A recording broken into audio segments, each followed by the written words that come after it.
sir. We put a lot of work into what we do, but to have you here is such an honor, sir. We appreciate being here.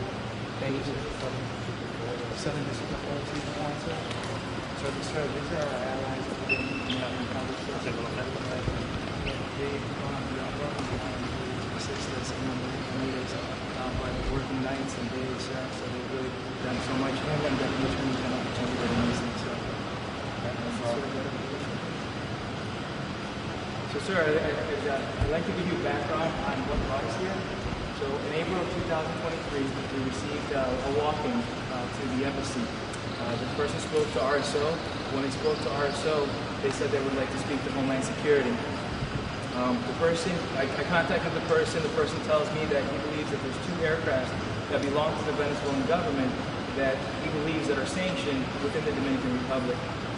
Shortly thereafter, I queried some databases, and I learned that one of the 2 aircraft was sanctioned in January 2020 under the Trump administration and put on the SNL list, and blocked properties list. So shortly thereafter, we reached out to our Dominican counterparts. We also learned that the Department of Commerce in Miami had an open investigation on the sanctioned aircraft.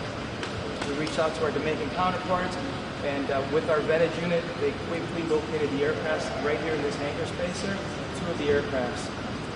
What was of interest to us, sir, was that they were receiving light maintenance and heavy maintenance.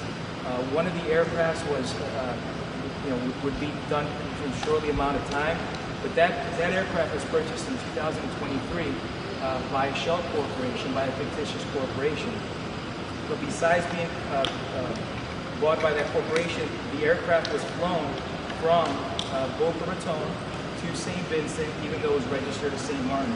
And immediately thereafter, it was flown to hangar number 4 in La Carlota, the presidential hangar for Nicolas Maduro.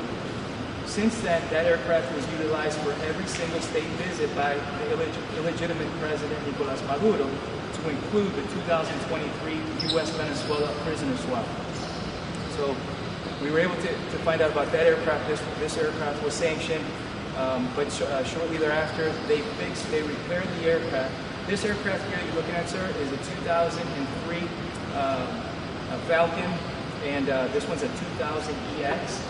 This one here, it was utilized primarily by the illegitimate Vice President of Delcy Rodriguez, Diosdado Cabello, Jorge Rodriguez, Delcy's brother, Tarek Al-Sami, and to include other oil ministers.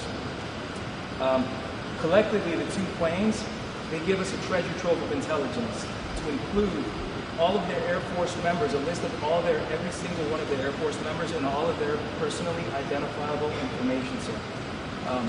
We found receipts, even though the other aircraft claimed to be a civilian aircraft, the receipts, all the fuels were paid by Venezuelan Air Force. We also find flight manifests. And what's going to be of value as well is the transponders that are located. The transponders provide the flight data recorder and voice data recorder that will be able to get all the information for these aircraft, because they would block their signals when they were going to countries that we suspect, as in September 2019, going to Iran. So with the collaboration of the Dominican government, we found out that the Venezuelans that were coming here, and it was primarily Hugo Chavez's former pilot, now Maduro's pilot, with his crew. They came to pick up the aircraft, and we were able to subvert that on 2 separate occasions. Okay?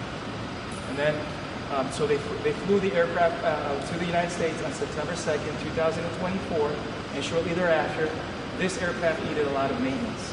So, so once the Venezuelans found out that the other aircraft was paid for, they no longer sent any money for this because the other one had been seized. So thanks to the leadership and thanks to the tenacity and the passion that we have in U.S. Embassy Chargé, Patricia Aguilera, she made a lot of high-level phone calls. We were able to get the money to fix this aircraft and proceed with the forfeiture, with the seizure of the aircraft. So, Rob? Sir, I present to you the seizure warrant obtained by the Department of Commerce in Miami out of Southern District of Florida. The seizure warrant was submitted, and we are now able to take the aircraft back to Miami within the next 45 days to 60 days, sir. Sir, HSI has a total of approximately 93 foreign offices in 63 different countries, sir. And we will relentlessly go after the illegitimate Maduro regime, anything that is sanctioned, and all transnational organized crime, sir.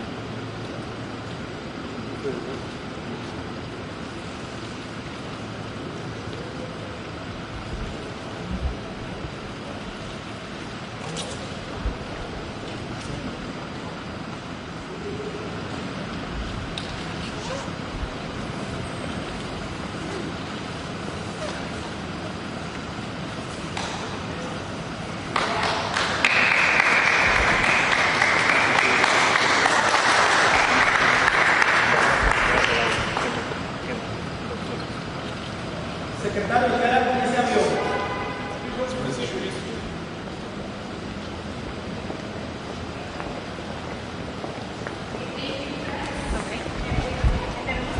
Okay, press, we're going to head this way. U.S. press, we're going to head back out to the vans. Vamos a salir. Okay. Con permiso, ¿tenemos que ir saliendo? Pregúntame a ella. El señor que le dio la explicación al secretario.